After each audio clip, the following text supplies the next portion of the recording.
Are you a dumpster diver looking for a diamond in the rough like a baby in a trash can? Do you love overly dramatic anime art styles where the main character looks like he just saw a ghost every other chapter? Do you like walking into your room after brushing your teeth ready for nighty night only to walk into a hot anime girl laying on your bed with her ass out on full display? Do you like clogging the toilet so you can grab the plunger and start flinging at your friends? Sounds fun, right? Well, good, because I have the perfect series for you. Gachiakuta.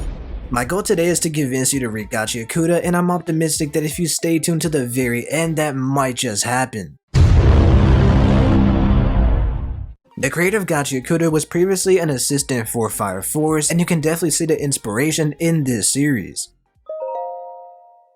The plot is this homeless looking bum named Rudo who is bullied for loving trash and is falsely accused of murdering the most important person in his life. This sparks a realization that golly, the world isn't the way it seems, as this young boy becomes even more pessimistic, violent, and now vengeful.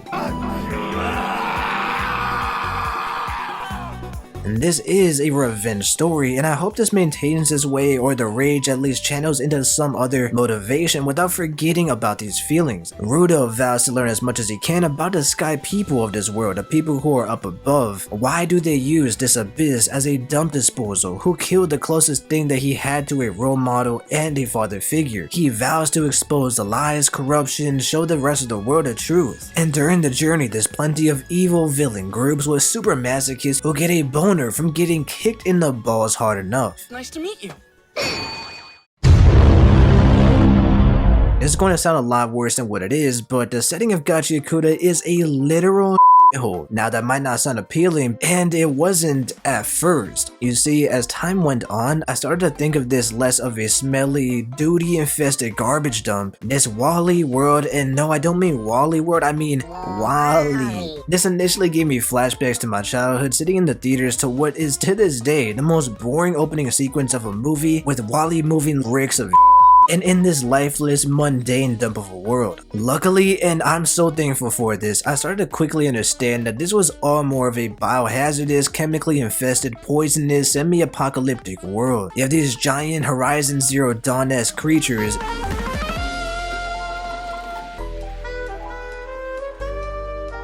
and this truly starts to feel more and more like the world that you would see in a video game, as we get exposition from all the surrounding characters, as we meet them learning new things about this world and how it came to be the way it is with every chapter that releases. The world building, while being initially not so great, as it just looks smelly and downright gross, it begins to feel more and more intriguing and a lot more impressive as we progress through the story. This toxic haven of rotting corpses and mucky, poisonous wastelands brings me to the vibe and atmosphere. The vibe, like I mentioned earlier, is very grungy, dirty, and grainy. It's straight up uncomfortable at times, in the sense that you could feel the gunk and gank in every page as they showcase the world down below.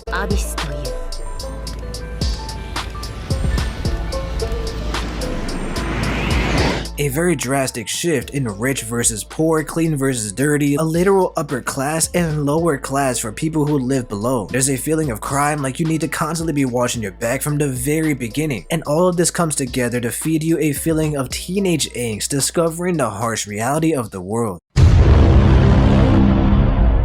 I never thought being a janitor was cool, but this series will make you do a complete 180. There's this Borderlands looking dude pull up to the scene looking like Mary Poppins, floating down on his umbrella like an absolute G. Then you got the mysterious and quirky main protagonist, future love interest, who is also a full-time badass who enjoys passionate scissoring. And these are the main ones to look out for, but overall there's just a bunch of interesting designs for all of the janitors. I like their vibe, their style, and their camaraderie. It really feels like a junkyard gang getting together, getting paid to take out the trash. Now our main character Rudo, he hasn't been dealt the best deck of cards, but you know what? Why do you need a lucky deck of cards when you can unintentionally smile like a after accidentally stealing your new coworker's most prized possession? I like his story, and the way that the world building and plot are progressing through his experiences. There's a lot of room to grow for sure, and there is a strange contrast from him being completely boring and bland to I'm going to rip your head off. It's not the best combination, but still I'm interested enough to see where this revenge story is headed and how he grows after joining this crew. Finally, Gachiakuta has one of the craziest opening villains I've ever seen, who fights like an actual demon on crack. A super masochist who clings to walls like Spider-Man but then lunges at you with poisonous intent. Honestly, this series is worth the read, even if you just want to witness this complete sicko. I love creepy ass villains with creepy ass smiles. I mean, take Orochimaru for instance.